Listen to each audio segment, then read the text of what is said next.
So this is our schedule here that we try to hit. We don't have summer football. We don't have any spring football.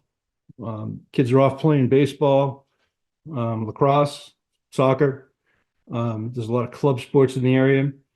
I personally, at the youth level, don't think that these kids should be playing football year round or any sport year round.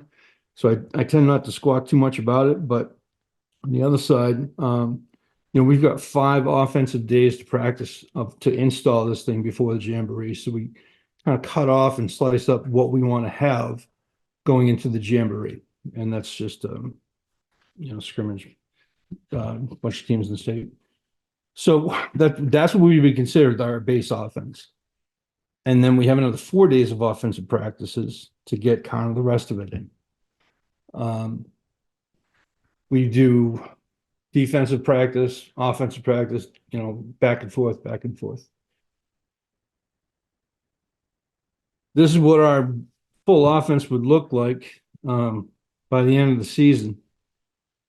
Now, this is kind of geared towards people who are familiar with this system, these tags. If you're not familiar with the system, a lot of them kind of make sense. Formations, base flop, empty trips, squeeze yo, Mustang, triangle, spread, flex. So, so what I'm getting, there's a lot of formations, and we spend a lot of time working formations. And then combos, if we put the base formations first, we can make a combo up on the fly. And we've done that during, say, like a timeout, and we want to hit something in particular. 5 motions. So run concepts really just for us, there's really too strong and too quick. Right? So we've got buck sweep and belly, quick belly, and jet, and everything really based off of that. There's a couple other read run concepts, part of Coach Simpson's system, but we tend to not get into those. That's where you're reading like a 9 technique on the other side of 5. That's it. Just two play action concepts, 3 rollouts. A spread is a 2x2 look that we do. Triangles is a trips pass, like a bunch trips. So RPOs, we have one play side RPO. We tried running it this year, didn't work out so well. But basically we just start with peak and steal. Peak is reading that backside, that wheel backer. When jet is when we're running buck, the backer starts chasing over to stop buck and jump that. Peak just follows our slot, just fills that area that he vacated. Steal is when the quarterback, when that 4-eye or 3 technique is chasing that pulling guard on buck, quarterback just pulls it and runs to the vacated area. Those are, do you have to run RPOs with this offense? Absolutely not. You can bring those in slowly throughout the season. Specials, kind of stuff we make up. We do have a few different personnel packages that we put in. Our heavy package is basically we give our quick guard, which could be a running back. We put him in the backfield to take the snap. And then we have, a few plays off of that. 2-minute offense, we worked out a lot. Okay. And freeze is the big one. That's quick. Put it on day one. Freeze is freeze. So the quarterback knows to stop everything and look over the sideline. All right. So, this is what a call sheet looks like at the end of the year. So we're doing on time here. This is what our call sheet looks like at the end of the year. So, just those few, concepts we have can kind of branch out into all of this. This is one of those documents that we have available that I keep right with me during practice. So this would be the inside of it. And so calls by position. So you can see there's a ton of flavors of this offense that you can put in. And it's all based on the initial install, which is right here. Here's day one of practice. Two ways I've done it. The left is the way we did it the first year. On the right is the way we did it on the second year. First year was kind of we did it by pods.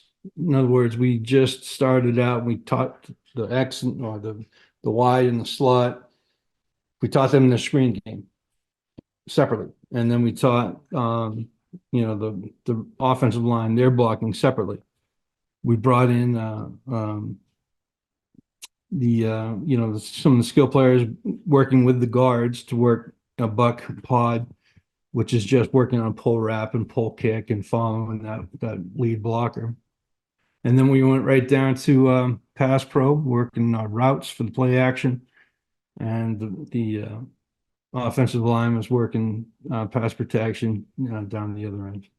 And then if you see that we kind of came in, and then we didn't put it all together until down in here in team. So I liked that strategy, but I think that we kind of lost like the big picture, like what's it look like all together? Coaching the why basically. We had some difficulty towards the end, really not knowing what one side was doing, which we try to make it so our main goal is so there's no kids standing around looking. We try to avoid that watch and learn stuff. I just remember as being a player, that was some of the most boring parts of playing, just standing on the sideline or watching them put in a defense. I was offense only. So that's why we did that. And it worked, I mean, backside screen was going great. Guards were pulling, wrapping. Buck knew, F knew what to do. Everybody knew gap down backer, but it was a little too segmented. So this year, what we did was we did 10 minutes of team install, watch and learn, basically.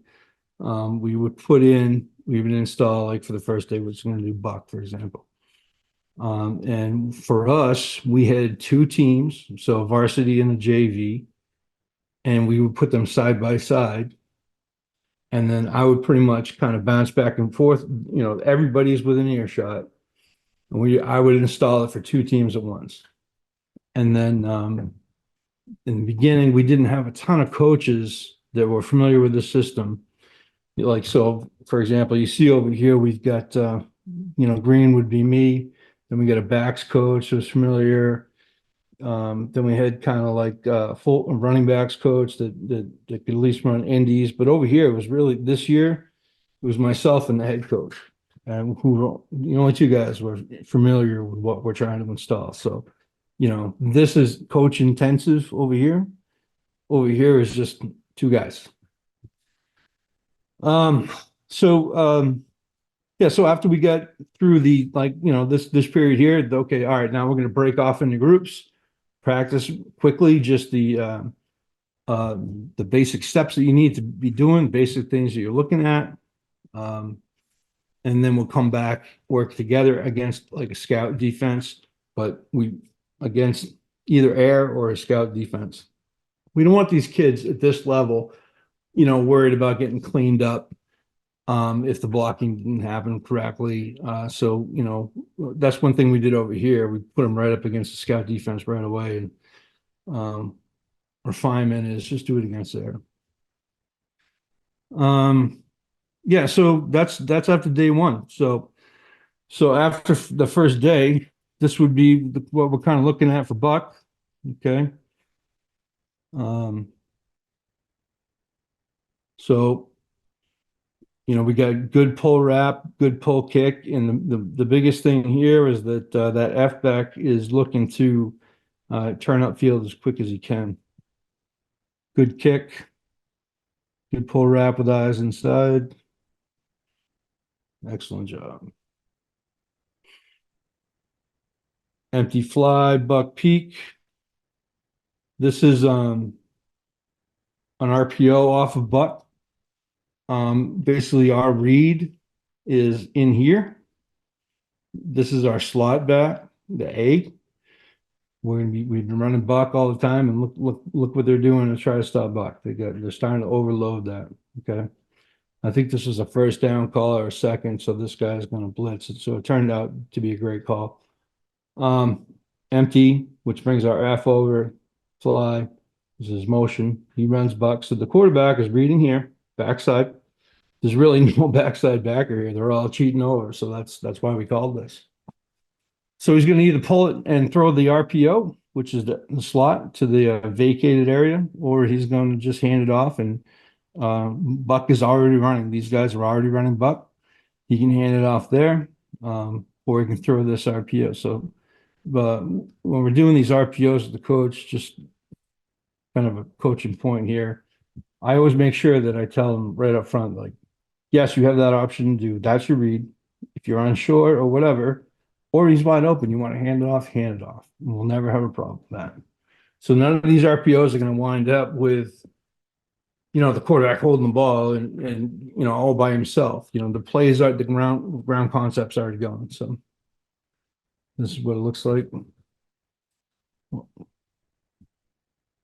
So that was a good read by the quarterback there. So this is a play action waggle that we'd be installing on day one too. Okay, that's the tight end. The Y drag is always open every single time. It also happens to help that you've got a 6'2" quarterback in eighth grade, so you can see over the line. That's not always going to happen though. So that was a good play for us this year.